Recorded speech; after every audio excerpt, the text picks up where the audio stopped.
तो जैसा कि लास्ट एपिसोड के अंदर हमने देखा था, जो हुआंग जी होता है वो गाओ पैंग से बोलता है कि यंग मास्टर गाओ पैंग, यहाँ पर काफ़ी प्रॉब्लम हो चुकी है, तो अगर आप परमिशन दे तो मैं ब्लड वॉर हॉर्स की मदद से जो चेयरमैन जी है उनके साथ में कॉन्ट्रैक्ट कर सकता हूँ। जो सुनकर गाओ पैंग भी उसे ओके बोल देता है। और वहीं दूसरी तरफ हम फ्लेमी को देखते हैं, जिसे कि बहुत ज़्यादा गुस्सा आ चुका होता है और वो गुस्से में अपनी फ्लेम से अटैक करते हुए बोलती है कि बास्टर्ड, तुम्हारे कारण मैंने अपने फैदरों को खो दिया, तो मैं तुम सभी को नहीं छोड़ने वाली।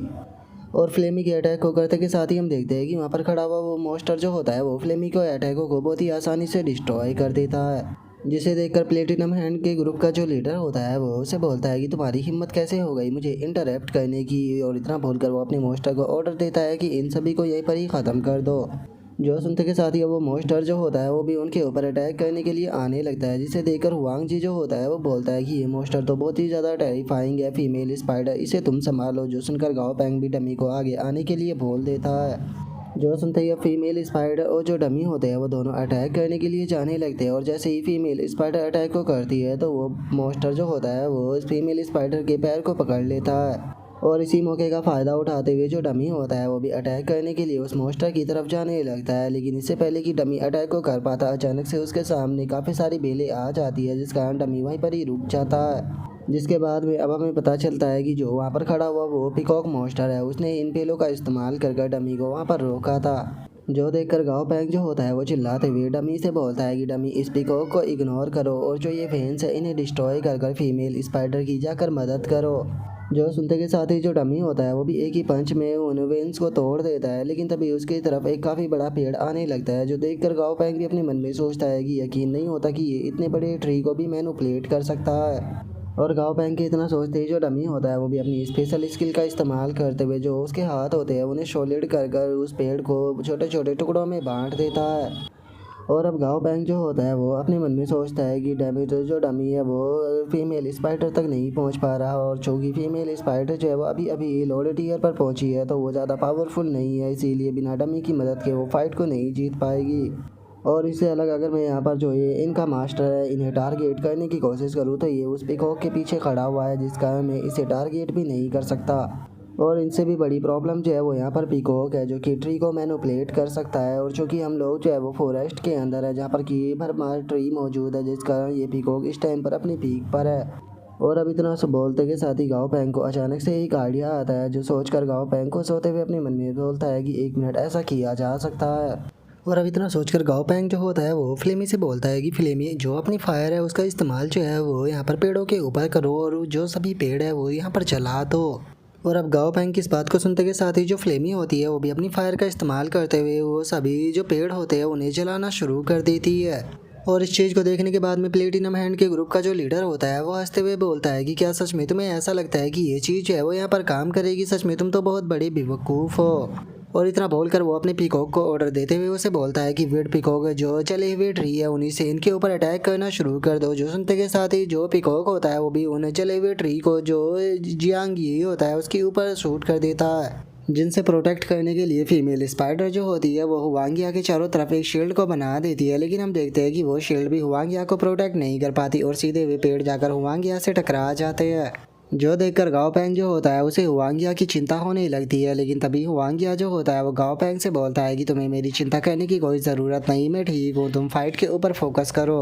और हुआंगिया के इतना बोलते के साथ ही जो वो लीडर होता है वो हंसते हुए बोलता है कि क्या तुम फाइट करना चाहते हो, लेकिन मैं तुम्हें बता दूं कि ये फाइट जो है वो पहले ही ख़त्म हो चुकी है, क्योंकि जो तुम्हारे अब स्ट्रॉन्गेस्ट मोस्टर है वो यहाँ पर हारने वाले हैं। और उस बॉस के इतना बोलते के साथ ही हम देखते हैं कि जो उसका मोस्टर होता है वो एक काफ़ी पावरफुल अटैक जो होता है वो सीधे फीमेल स्पाइडर की तरफ कर देता है। और अब हम देखते हैं कि उसके ग्रुप के और भी बंदे जो होते हैं वो वहाँ पर आ जाते हैं, और जो बॉस होता है वो हंसते हुए बोलता है कि अरे मुझे याद आ गया, तुम तो जो टूर्नामेंट हुआ था उसके अंदर रेफरी बने थे ना। सच में ये तो बहुत ही ज़्यादा शर्म की बात है कि होशिया रीजन के अंदर तुम्हारे जैसा एक जीनियस जो है वो आज यहाँ पर ख़त्म होने वाला है, क्योंकि आज तुम में से यहाँ पर कोई भी जो है वो जिंदा बचकर नहीं जाएगा। और उसके इतना बोलते के साथ ही हमारा व्यू जो होता है वो ग्रैंडपा के ऊपर आ जाता है, जहाँ पर कि एक बंदा जो होता है वो ग्रैंडपा से बोलता है कि ठीक है चेयरमैन जी, अब मैं आपको सारी डिटेल जो है वो बताने वाला हूँ। इस टाइम पर जो डेवलपमेंट है वो बहुत ही स्पीड के साथ में चल रहा है, यहाँ तक कि लोकल गवर्नमेंट भी यहाँ पर हमारी पॉलिसी को मानने के लिए तैयार है। और उसके इतना बोलते ही बाहर से किसी के चिल्लाने की आवाज़ आती है, जो कि चिल्लाते हुए बोलता है कि तुम हॉर्स कहीं के यहीं पर ही रुक जाओ, चेयरमैन जी अंदर है, तुम्हारे लिए बिल्कुल भी सही नहीं होगा। और उसके इतना बोलते ही हम देखते हैं कि हुआंगिया का जो घोड़ा होता है वो वहाँ पर आ जाता है,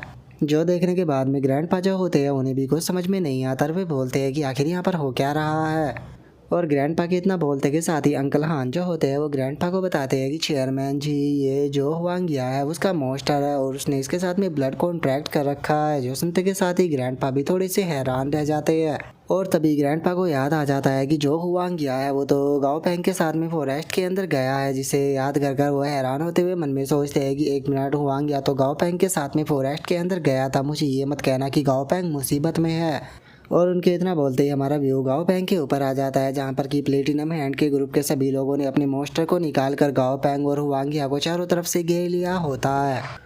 और अब जो हुआंगिया होता है वो भी सिचुएशन को समझ जाता है और गाओ पेंग से बोलता है कि यंग मास्टर गाओ पेंग, एक अच्छे मौके को देखकर आप यहाँ से भाग जाइए और मेरी चिंता करने की आपको कोई ज़रूरत नहीं। मैं जानता हूँ कि आज मैं यहाँ पर जिंदा जो है वो नहीं बच पाऊंगा, लेकिन उसके बाद भी मैं अपने साथ में यहाँ पर कुछ लोगों को तो लेकर ही मरूंगा, ताकि मुझे मरने का कोई भी रिग्रेट ना हो। जो सुनकर गाओ पेंग उससे बोलता है कि मैं यहाँ से कहीं नहीं जाने वाला और ना ही तुम मरने वाले,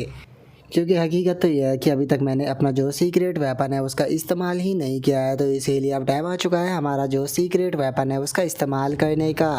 और अब गाओ पेंग के इतना बोलते के साथ ही प्लेटिनम हैंड ग्रुप के जो बंदे होते हैं वो भी बहुत ज़्यादा हैरान रह जाते हैं। हैरान होते हुए बोलते हैं कि एक मिनट, आखिर ये क्या है। और अब उनके इतना बोलते के साथ ही हम देखते हैं कि जो गोल्डी होता है उसके शरीर का जो साइज़ होता है वो बहुत ज़्यादा बड़ा हो चुका होता है, जिसे देखकर प्लेटिनम हैंड के ग्रुप के लोग जो होते हैं वो चिल्लाते हुए बोलते हैं कि एक मिनट, ये तो वही मामूली सा डक है ना, आखिर ये इतना ज़्यादा बड़ा कैसे हो गया। और उनके इतना बोलते ही गाओ पेंग हमें बताता है कि मैंने यहाँ पर फ्लेमी को जानबूझकर इस फॉरेस्ट को जलाने के लिए बोला था, ताकि वो मौके का फ़ायदा उठाकर जो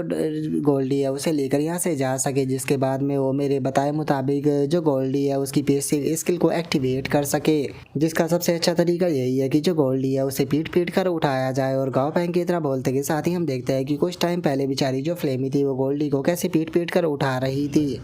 और अब जो गाओ पेंग होता है वो अपने मन में सोचता है कि इस सिचुएशन का फ़ायदा उठाते हुए मैंने गोल्डी की पैसिव स्किल को एक्टिवेट करा दिया, जिस कारण अब जो गोल्डी है वो अपने लेवल के जितने भी मॉन्स्टर होने वाले हैं उन सभी को तो ख़त्म कर ही देगा, लेकिन मुझे नहीं लगता कि सभी को हराने के लिए काफ़ी रहने वाला है। लेकिन उसके बाद भी कम से कम मुझे लगता है कि हमें इतना टाइम तो मिल ही जाएगा कि हम लोग जो है वो यहाँ से निकल सके। और उसके इतना बोलते के साथ ही प्लेटिनम हैंड ग्रुप का एक बंदा जो होता है वो अपने मॉन्स्टरों को अटैक का ऑर्डर देते हुए बोलता है कि आखिर तुम लोग जो है वो किस चीज़ को देखकर घबरा रहे हो, वो अभी भी केवल अकेला ही है, तो चलो साथ में मिलकर इस बदसूरत से डक को ख़त्म कर देते हैं। और अब इस सिचुएशन का फ़ायदा उठाते हुए जो गाओ पेंग होता है वो भी गोल्डी को गुस्सा दिलाने लगता है और बोलता है कि गोल्डी, जरा देखो तो ये सभी लोग तुम्हारे ऊपर हंस रहे हैं क्योंकि तुम्हारे सारे फैदर गिर चुके हैं, और ये लोग तो तुम्हें बदसूरत भी बोल रहे हैं। हाँ, मैंने तो आज से पहले कभी भी ऐसा नहीं सुना था। और गाओ पेंग की इतना बोलते ही हम देखते हैं कि गोल्डी को भी काफ़ी ज़्यादा गुस्सा आ जाता है और वो एक ही पंच को दबाकर जो वो टाइगर वाला मॉन्स्टर होता है उसे मारते हुए बोलता है कि बास्टर्डो, तुम्हारी हिम्मत कैसे हो गई मेरा मजाक बनाने की।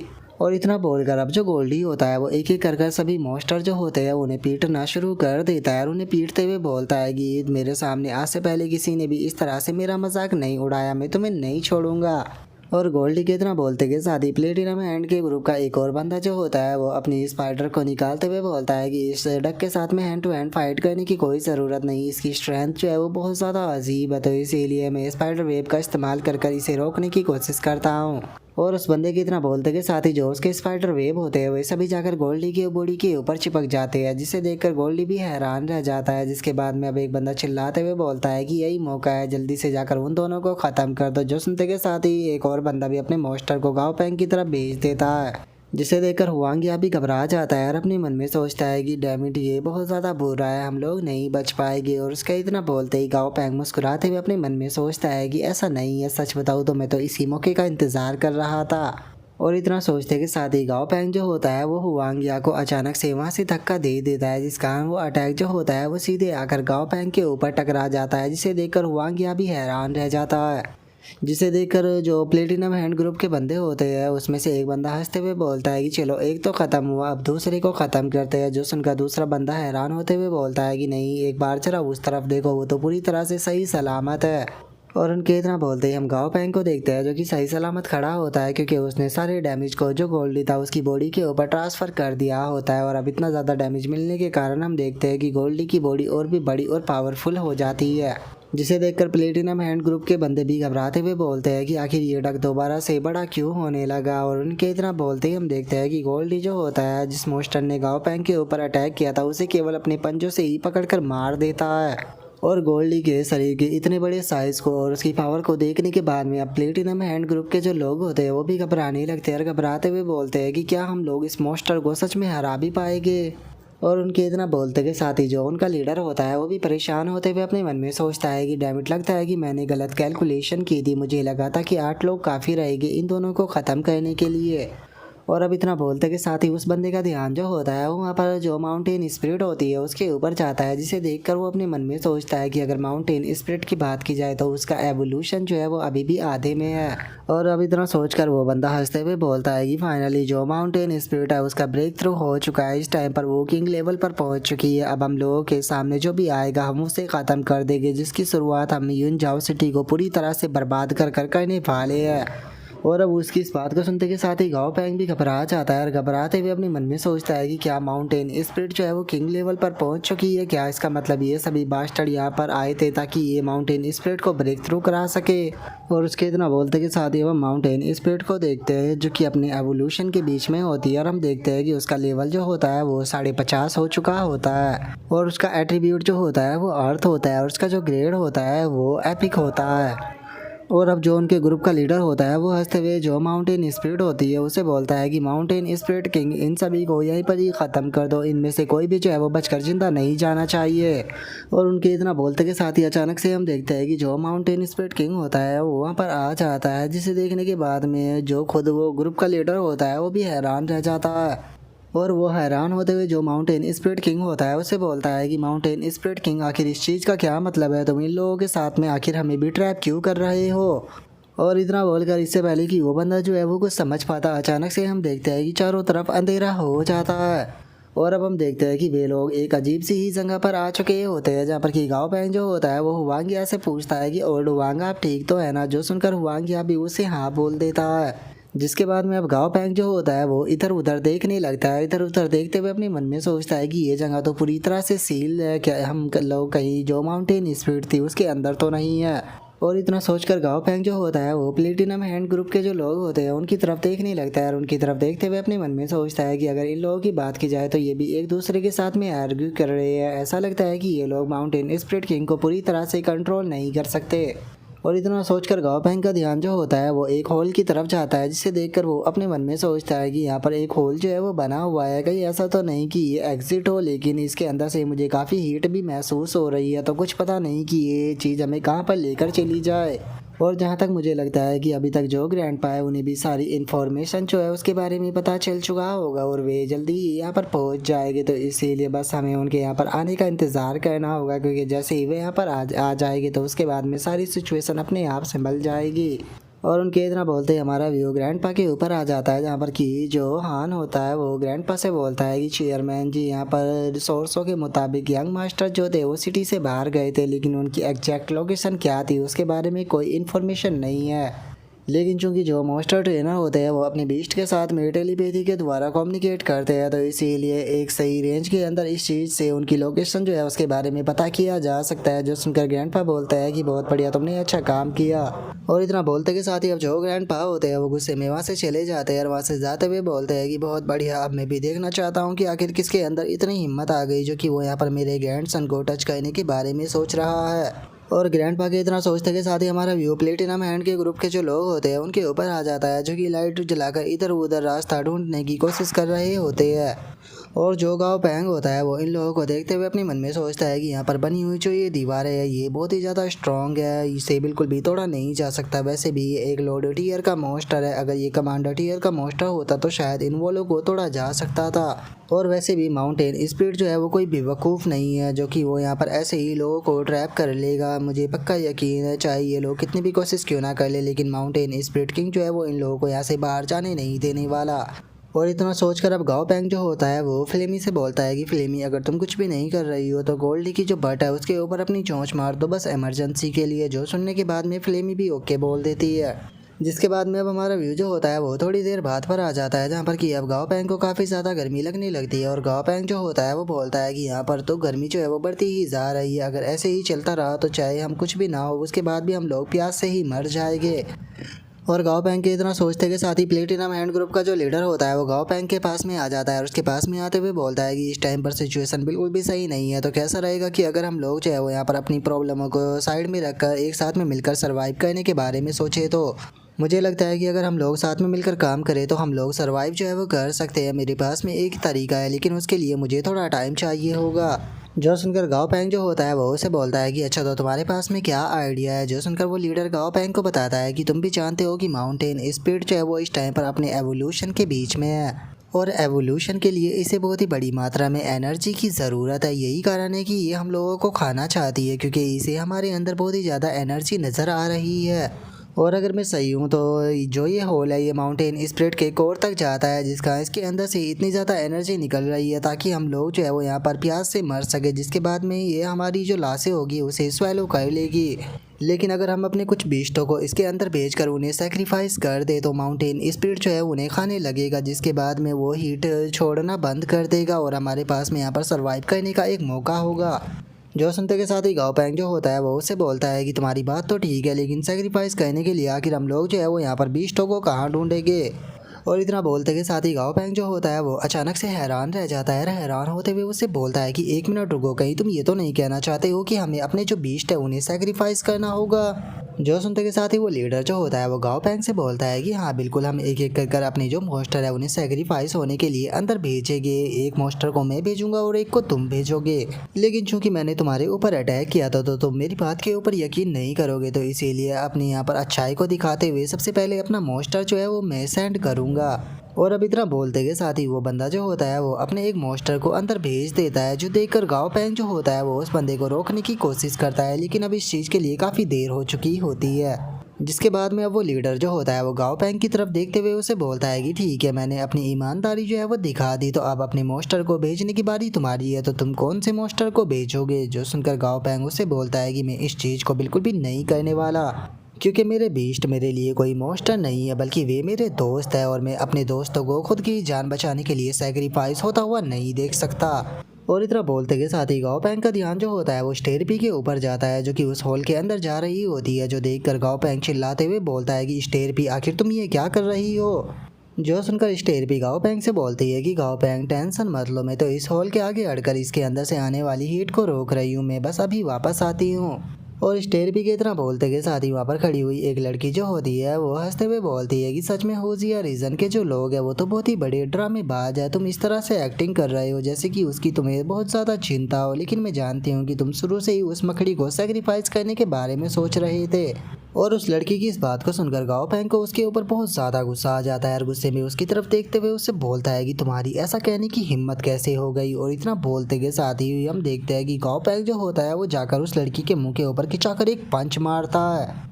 और उसके बाद में गाओ पेंग एक मर्डर लुक देते हुए उस लड़की से बोलता है कि अपनी बेफालतू की बकवासों को कहना यहीं पर ही बंद कर दो, अगर दोबारा ऐसा कुछ बोलने की कोशिश की तो यकीन करो मैं तुम्हें जान से मार दूंगा। जो सुनकर अब वो लड़की भी कुछ नहीं बोल पाती। जिसके बाद में अब गाओ पेंग जो होता है वो गोल्डी के साथ में भागते हुए जाने लगता है और बोलता है कि मुझे अभी भी महसूस हो रहा है कि जो स्टेरपी है वो जिंदा है। गोल्डी जल्दी से चलो, हमें चलकर उस बेवकूफ़ को बचाना होगा।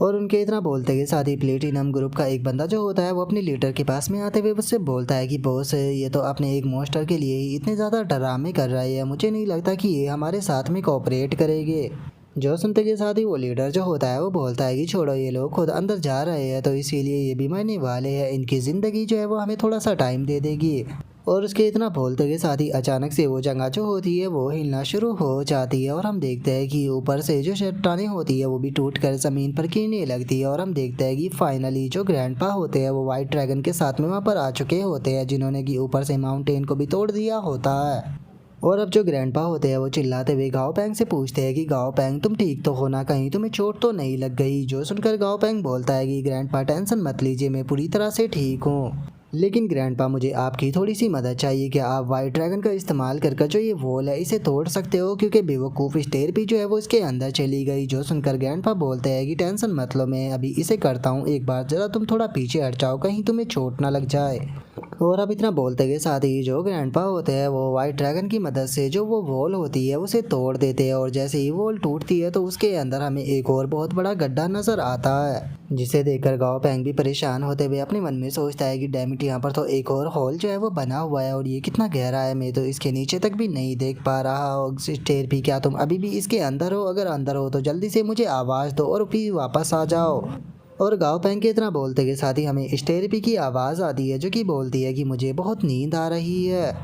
और इस आवाज़ को सुनकर गाँव पैंग थोड़ा सा हैरान होते हुए अपने मन में सोचता है कि स्टेरपी का जो जवाब था वो थोड़ा सा अजीब था, क्योंकि इस जवाब को सुनकर ऐसा नहीं लग रहा कि स्टेरपी की जो ज़िंदगी है वो खतरे में है। और इतना सोचकर गाँव पैंग चिल्लाते हुए हॉल के अंदर बोलता है कि स्टेरपी जल्दी से वापस आ जाओ, अब ग्रैंडपा जो है वो यहाँ पर आ चुके हैं, जिसका मतलब अब कोई भी खतरा नहीं है। और गाँव पैंग के इतना बोलते के साथ ही ग्रैंडपा चिल्लाते हुए गाँव पैंग से बोलते हैं कि गाँव पैंग, यहाँ पर बहुत ज़्यादा खतरा है, जल्दी से वहाँ से मेरे पास में आ जाओ। जो सुनकर गाँव पैंग जो होता है वो अपने मन में सोचता है कि अगर मैं वाइट ड्रैगन की मदद से ये सारी की सारी वॉलों को तोड़कर स्टेरपी तक पहुंचने की कोशिश भी करता हूं, तो ऐसा भी हो सकता है कि जो स्टेरपी है वो इन बड़ी चट्टानों के नीचे दबकर मर जाए। तो क्या इसका मतलब अब मुझे यहाँ से बस वापस जाना होगा? और अब इतना सोचकर गाँव पैंग जो होता है वो हुआंगिया के साथ में ग्रैंडपा की तरफ जाने लगता है। ग्रैंडपा से बोलता है कि ग्रैंडपा, कैप्टन हुआंग काफ़ी ज़्यादा इंजर्ड है, तो पहले आप इन्हें लेकर जाइए। जो सुनकर हुआंगिया बोलता है कि यंग मास्टर, पहले आप चलिए, आप मुझसे ज़्यादा इंजर्ड हो। और गाँव पैंग के इतना बोलते के साथ ही हम देखते हैं कि प्लेटिनम हैंड ग्रुप के जो लोग होते हैं वो साइड में ही छुपे हुए होते हैं। और जो उनका लीडर होता है वो बोलता है कि डैमिट, हम लोगों को यहीं पर ही छुपे रहना होगा जब तक कि ये लोग यहाँ से नहीं चले जाते।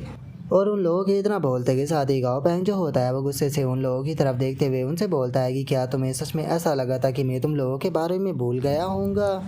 और अब इतना बोलकर गाँव पैंग जो होता है वो ग्रैंडपा से बोलता है कि ग्रैंडपा, ये लोग जो है वो प्लेटिनम हैंड के ग्रुप से बिलोंग करते हैं, ये हमारे एनिमी है, तो ये बचने नहीं चाहिए, इन्हें यहीं पर ही ख़त्म कर दो। और गाँव पैंग के इतना बोलते के साथ ही अब जो ग्रैंडपा होते हैं वो भी वाइट ड्रैगन की मदद से वे सभी प्लेटिनम हैंड ग्रुप के जो लोग होते हैं उन्हें वहीं पर ही ख़त्म कर देते हैं। और इसे देखने के बाद में गाँव पैंग जो होता है वो अपने मन में सोचता है कि सच में ग्रैंडपा के जो ड्रैगन है वो बहुत ही ज़्यादा पावरफुल है। मुझे ऐसा लगता है कि यहाँ पर केवल मोस्टरों के लेवल को बढ़ाने से कुछ नहीं होता, हमें उनकी ग्रेड को भी इम्प्रूव करने पे ध्यान देना चाहिए। मैं इन लोगों के सामने इतने लंबे टाइम तक केवल इसीलिए टिका रहा क्योंकि मेरे मोस्टरों के जो ग्रेड है वो बहुत ज़्यादा हाई है, जिस कारण वे अपने से ऊपर के 10 लेवलों के मोस्टर के साथ में भी फाइट कर सकते हैं। लेकिन उसके बाद भी हम जो मॉन्स्टर के टीयर की स्ट्रेंथ होती है उसे भी नज़रअंदाज जो है वो नहीं कर सकते, क्योंकि अगर माउंटेन स्प्रेड की बात की जाए तो उसके शरीर का साइज इतना ज़्यादा बड़ा है और वो किंग टीयर से बस एक ही कदम दूरी पर है। और वहीं अगर ग्रैंडपा के ड्रैगन की बात की जाए तो वो एक किंग टीयर का मॉन्स्टर है, लेकिन उसके बाद भी केवल एक ही क्लो में इन्होंने यहाँ पर इस माउंटेन स्प्रेड को आसानी से डिस्ट्रॉय कर दिया, जिसे देखकर ये कहना गलत नहीं होगा कि इसकी पावर एक अलग ही लेवल पर है। और अब इतना सोचकर गाँव पैंग जो होता है वो माउंटेन स्पिरिट की तरफ देखने लगता है। माउंटेन स्पिरिट की तरफ देखते हुए अपने मन में सोचता है कि माउंटेन स्पिरिट के अंदर से कुछ क्रैक की आवाज़ें भी आ रही है, जो कि धीरे धीरे कर कमज़ोर होती जा रही है। और इसी के साथ में मैंगमा जो फ्लाविंग है उसे भी देखा जा सकता है। और इतना बोलकर अब गाँव पैंग जो होता है वो माउंटेन स्पिरिट के डिटेल को चेक करने लगता है, जहाँ पर कि उसे पता लगता है कि वो अभी भी इवॉल्व कर रहा है, लेकिन उसकी हालत बहुत ज़्यादा कमज़ोर है और वो हाइबरनेट भी हो सकता है हमेशा के लिए, जिस कारण उसकी मौत भी हो सकती है एनर्जी की सप्लाई के कम कारण।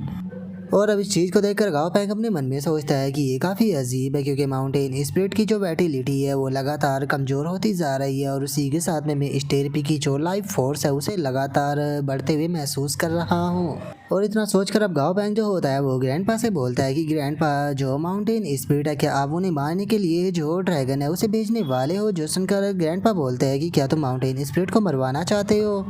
जो सुनकर गाँव पैंग जो होता है वो ग्रैंडपा से बोलता है कि हाँ, मैं यहाँ पर जो माउंटेन स्पिरिट है उसे माउंटेन स्पिरिटों के कोर को फीड कराना चाहता हूँ, क्योंकि मैंने इस चीज़ को नोटिस किया है कि जो माउंटेन स्पिरिट है उसकी वैटिलिटी धीरे धीरे कर कमज़ोर होती हुई जा रही है और इसी के साथ में स्टेरपी की लाइफ फोर्स पावरफुल होती जा रही है। तो इसीलिए मैं यहाँ पर एक चीज़ कर देखना चाहता हूँ, शायद इस चीज़ से हम जो स्टेरपी है उसे बचा पाए।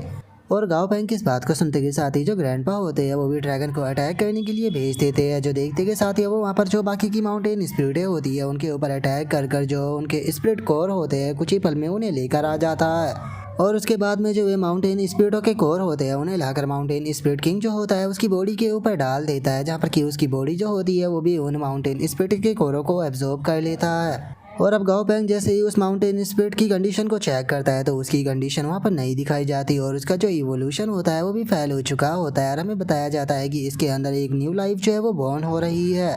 जिसे देखकर गाओ पेंग अपने मन में सोचता है कि माउंटेन स्पिरिट ने अब मूव करना बंद कर दिया है और जो सिस्टम है वो मुझे बता रहा है कि इसका एवोल्यूशन भी फेल हो चुका है, लेकिन इसकी बॉडी के अंदर कोई न्यू लाइफ जो है वो जन्म ले रही है। लेकिन आखिर वो न्यू लाइफ जो है वो कौन हो सकती है? क्या वो स्टेरपी हो सकती है जो कि अभी तक इसके अंदर सरवाइव कर रही हो? और अब इतना बोलकर गाओ पेंग जो होता है वो परेशान होने लगता है। परेशान होते हुए अपने मन में सोचता है कि जो स्टेरपी थी उसकी लाइफ जो है वो मेरे कारण खतरे में आई। आखिर मैं इतना ज़्यादा ना समझ कैसे हो सकता हूँ? मैं इस तरह की चीज़ों को कैसे फॉलो कर सकता हूँ? आखिर मुझे लो प्रोफाइल रखने की क्या ज़रूरत है? मैं इस वर्ल्ड के टॉप पर जो है वो पहुंचना चाहता हूं, लेकिन इस वर्ल्ड के टॉप पर पहुंचने के लिए आखिर मैं इस तरह के जो एक्शन है उन्हें कैसे ले सकता हूं? और गाओ पेंग को इस तरह से परेशान होता हुआ देखकर ग्रैंडपा भी उसके पास में आ जाते हैं और बोलते हैं कि गाओ पेंग तुम्हें परेशान होने की कोई ज़रूरत नहीं है, चलो हम लोग वापस चलते हैं, जिसके बाद में हम सोचेंगे कि हमें क्या करना है। और स्टेरपी की टेंशन मत लो, कुछ भी होकर मैं उसे ज़रूर बचाऊंगा। जो सुनकर अब गाओ पेंग जो होता है वो गुस्से में अपने मन में सोचता है कि स्टेरपी अगर तुम्हें कुछ भी हुआ तो इस युनचाओ माउंटेन के अंदर जितनी भी माउंटेन स्पिरिट मौजूद है मैं एक एक कर सभी को तबाह कर दूंगा। और गाओ पेंग के इतना सोचते ही हमारा व्यू जो होता है वो आधे महीने बाद पर आ जाता है, जहाँ पर कि हम देखते हैं कि फ्लेमी के जो फेदर होते हैं वो दोबारा से आ चुके होते हैं, जिन्हें देखने के बाद में जो बेचारा गोल्डी होता है वो बिल्कुल भी खुश नहीं होता और वो अपना रोना सा चेहरा बनाकर अपने मन में सोचता है कि आखिर दोबारा से इसके फेदर जो है वो क्यों आ गए। मुझे तो लगा था कि शायद हम लोग जो है वो बिल्कुल एक साथ में गंजे बनकर रहेंगे। और अपने मॉन्स्टरों की ट्रेनिंग को देखकर गाओ पेंग अपने मन में सोचता है कि स्टेरपी के इंसिडेंट्स को आधा महीना जो है वो बीत चुका है, लेकिन तब से इन सभी ने अपनी जो ट्रेनिंग है उसे बहुत ही ज़्यादा बढ़ा दिया है। ये सभी बहुत ज़्यादा मेहनत कर रहे हैं। स्पेशली अगर बात की जाए तो डाजी की, जो डाजी है उसे जब से स्टेरपी की कंडीशन के बारे में पता चला है वो तब से लगातार जो है वो ट्रेनिंग कर रहा है। वो सबसे पहले उठ जाता है और सबसे आखिरी में सोने के लिए जाता है और रोजाना बिना किसी परेशानी के अपनी ट्रेनिंग को करता रहता है। जबकि इस इंसिडेंट से पहले जो डाजी था उसने बिल्कुल भी ट्रेनिंग जो है वो नहीं की, वो बिल्कुल एक आलसी की तरह पड़ा रहता था। लेकिन इस टाइम पर डाजी बहुत ज़्यादा बदल चुका है। लेकिन स्टेरपी के साथ में जो मेरा ब्लड कॉन्ट्रैक्ट है मैं अभी भी उसे फील कर सकता हूँ, जिससे कि ये पता चलता है कि स्टेरपी की लाइफ के ऊपर कोई भी खतरा नहीं है, बस वो एक गहरी नींद के अंदर है। और जो ग्रैंडपा थे उन्होंने भी एक बनाकर टीम जो थी उसे माउंटेन स्पिरिट किंग के पास में भेजा था, जिन्होंने कि जाकर उसकी बॉडी को काफ़ी अच्छे से चेक किया, लेकिन उसके बाद भी वे लोग स्टेरपी की जो एग्जैक्ट लोकेशन है उसके बारे में पता नहीं कर पाए। और गाओ पेंग ये सोच ही रहा होता है, लेकिन तभी अचानक से उसकी बॉडी के अंदर एक बहुत ही तगड़ा झटका लगता है, जो देखकर गाओ पेंग भी हैरान रह जाता है। और वो हैरान होते हुए बोलता है कि आखिर अचानक से ये क्या हुआ, मेरी स्ट्रेंथ जो थी वो अचानक से बहुत ही ज़्यादा बढ़ गई। और अब इतना बोलकर गाओ पेंग अपनी जो पावर होती है उसे महसूस करने लगता है और अपने मन में सोचता है कि 1 मिनट रुको, मुझे एक बहुत ही ज़्यादा एक्स्ट्रा ऑर्डिनरी सेंस महसूस हो रहा है। ऐसा लगता है कि मेरा तीसरा बीस्ट जो है वो अवेकन हो चुका है। और गाओ पेंग ये सोच ही रहा होता है, तभी उसे स्टेरपी की आवाज़ सुनाई देती है, जो कि गाओ पेंग से बोलती है कि गाओ पेंग तुम कहाँ पर हो, मुझे ऊंचाई से बहुत ज़्यादा डर लग रहा है। और अब स्टेरपी की आवाज़ को सुनते के साथ ही गाओ पेंग भी बहुत ज़्यादा खुश हो जाता है और खुश होते हुए बोलता है कि स्टेरपी क्या तुम उठ गई हो, लेकिन तुम आखिर हो कहाँ पर? जो सुनकर स्टेरपी बोलती है कि मैं नहीं जानती हूँ, मैं सो रही थी और अभी सोकर उठी हूँ। जो सुनकर गाओ पेंग अपने मन में सोचता है कि एक बात तो पक्का है कि स्टेरपी ने माउंटेन स्पिरिट किंग की जो लाइफ फोर्स थी उसे एब्सॉर्ब कर लिया है, नहीं तो ऐसा हो ही नहीं सकता था कि अचानक से स्टेरपी की स्ट्रेंथ इतनी ज़्यादा बढ़ जाए। इसका मतलब स्टेरपी जो है वो वहीं पर ही मौजूद होगी जहाँ पर कि माउंटेन स्पिरिट किंग की डेड बॉडी है, मुझे वहाँ पर जाकर चेक करना चाहिए। वैसे तो जो मॉन्स्टर ट्रेनर होते हैं उन्हें अपने बीस्ट की केवल 1% ही स्ट्रेंथ जो होती है वो मिलती है, लेकिन उसके बाद भी स्टेरपी से मिली हुई मुझे 1% स्ट्रेंथ जो है वो सच में बहुत ज़्यादा है, क्योंकि इस पावर की मदद से जो मेरे सिक्स्थ सेंस है वे भी एक्टिवेट हो चुके हैं और इसी के साथ में मेरे पास में जो पावर है उसे मैं बहुत ही अच्छे से कंट्रोल कर पा रहा हूँ। और इतना सोचकर अब गाओ पेंग जो होता है वो अपने बीस्टों से बोलता है कि चलो सभी लोग जो है वो तैयार हो जाओ, हम लोग जो है वो स्टेरपी को लेने के लिए वापस जा रहे हैं। जो सुनते के साथ ही डाजी बहुत ज़्यादा हैरान रह जाता है और वो गाओ पेंग से बोलता है कि गाओ पेंग अगर स्टेरपी का पता लग चुका है तो तुम मेरे ऊपर क्यों नहीं बैठते हो, मैं तुम्हें वहाँ पर उड़ाकर लेकर चलता हूँ, हम लोग जल्दी से वहाँ पर पहुँच जाएंगे। जो सुनकर गाओ पेंग उसे बोलता है कि अरे नहीं, मैं ऐसे ही ठीक हूँ, कैसा रहेगा कि अगर हम लोग जो है वो वहाँ तक एक रेस लगाए तो। जो सुनकर डाजी उससे बोलता है कि ठीक है, मैं रेस के लिए तैयार हूँ। अगर मैं तुमसे रेस को जीत जाता हूँ तो तुम मेरे लिए कुछ यम्मी बाय करोगे, लेकिन अगर तुम जीत गए तो कुछ भी नहीं मिलेगा। जो सुनकर गाओ पैंग फनी तरह से डाजी की तरफ देखते हुए उसे बोलता है कि अगर तुम जीत गए तो मुझे तुम्हारे लिए कुछ यम्मी बाय करना होगा, लेकिन अगर मैं जीत गया तो मुझे कुछ भी नहीं मिलेगा। जो सुनकर डाजी उसे बोलता है कि तुम बेवकूफ़ गाओ पैंग, कहीं के देखना आज तुम हारने वाले हो। जो सुनते के साथ ही गाओ पैंग भागना शुरू कर देता है और भागते हुए बोलता है कि चलो तो फिर शुरू करते हैं। और अब गाओ पैंग की स्पीड को देखते के साथ ही डाजी भी हैरान रह जाता है और बोलता है कि एक मिनट, ये बास्टर्ड गाओ पैंग इतना ज़्यादा तेज कब से हो गया।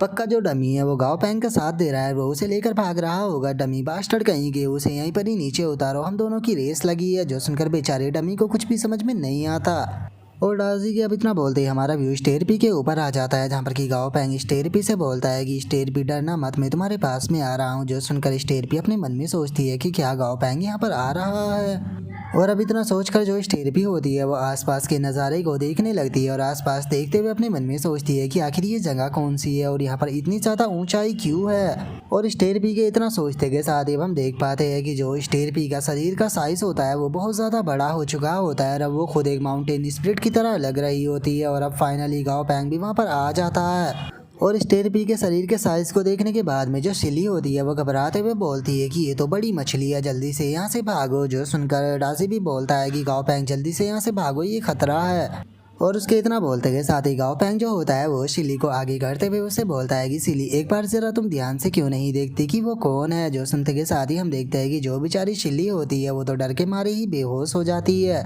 और सिली की ऐसी हालत को देखकर गाओ पैंग जो होता है वो बोलता है कि सच में ये तो एक नंबर की डरपोक है। और गाओ पैंग के इतना बोलते के साथ ही अब हम जो स्टेरपी होती है उसके लेवल को चेक करते हैं, जहाँ पर कि अब वो एक डिजास्टर माउंटेन स्पाइडर बन चुकी होती है और उसका लेवल जो होता है वो 51 हो चुका होता है, जिस कारण वो किंग टियर की मोस्टर बन चुकी होती है। और उसका जो ग्रेड होता है वो भी एपिक हो चुका होता है और जो उसका एट्रीब्यूट होता है वो अर्थ रोक और मैग्मा हो चुका होता है और उसकी जो स्किल होती है वो जाइंट बॉडी होती है। और अब स्टेरपी की पावर को देखने के बाद में गाओ पैंग भी हैरान होकर चिल्लाते हुए बोलता है कि क्या ये किंग टियर की मोस्टर बन चुकी है। यकीन नहीं होता कि अचानक से स्टेरपी की पावर इस कदर बढ़ गई। और इस टाइम पर जो स्टेरपी का ग्रेड है वो भी एपिक हो चुका है। पक्का ये अपने एवोल्यूशन के टाइम पर लेजेंडरी ग्रेड में पहुंच गई होगी, जिसके बाद में ये किंग टियर पर पहुंच गई, जिसके कारण इसका जो ग्रेड है वो दोबारा से ड्रॉप हो गया। लेकिन अब जो स्टेरपी के शरीर का साइज़ है वो बहुत ज़्यादा बढ़ चुका है, इसीलिए इसे आसपास में लेकर नहीं जाया जा सकता। अब ऐसा लगता है कि जो स्टेरपी है बस उसे एक ही जगह पर रुक कर रहना होगा। और अब इतना सोचकर गाओ पैंग जो होता है वो स्टेरपी से बोलता है कि स्टेरपी, घर में तुम्हारा दोबारा से स्वागत है। और अब गाओ पैंग के इतना बोलते के साथ ही हमारा आज का एपिसोड जो होता है वो यहीं पर ही कंप्लीट हो जाता है। तो नेक्स्ट एपिसोड के अंदर देखेंगे कि आगे क्या होता है। अगर आप लोगों को वीडियो अच्छी लगी हो तो लाइक करना, चैनल को सब्सक्राइब करना। मैं मिलता हूँ नेक्स्ट एपिसोड के अंदर, तब तक के लिए बाय बाय गाइस।